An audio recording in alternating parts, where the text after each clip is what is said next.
Честни избори, но не с наше МВР.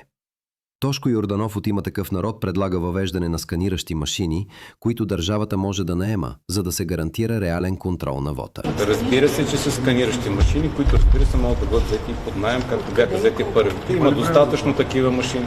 Вижте, когато правихме... Да, разбира се, че могат да бъдат взети под наем такива машини. Кой да ви вземе? Държавата ще ги вземе под наем, това не е проблем. По същия начин да ви припомня.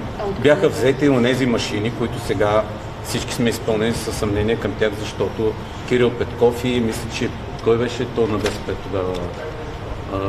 Забравих. Свиленски. Се замеряха в Народното събрание с кодовете и се обясняха кой на какво предлагал машина. Проектът за промени в изборния кодекс е готов и минал през работни групи с участието на Централна избирателна комисия, информационно обслужване и Министерство на електронното управление. Според ТИТАН, ППДБ няма да подкрепят честен вод. Василев, искате да ми кажете, че тези хора в момента ще правят честни избори?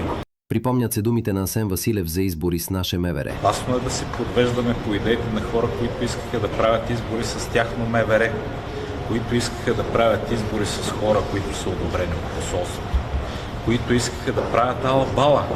Въпросът е ясен. Честни избори с сканиращи машини или пак ала-бала?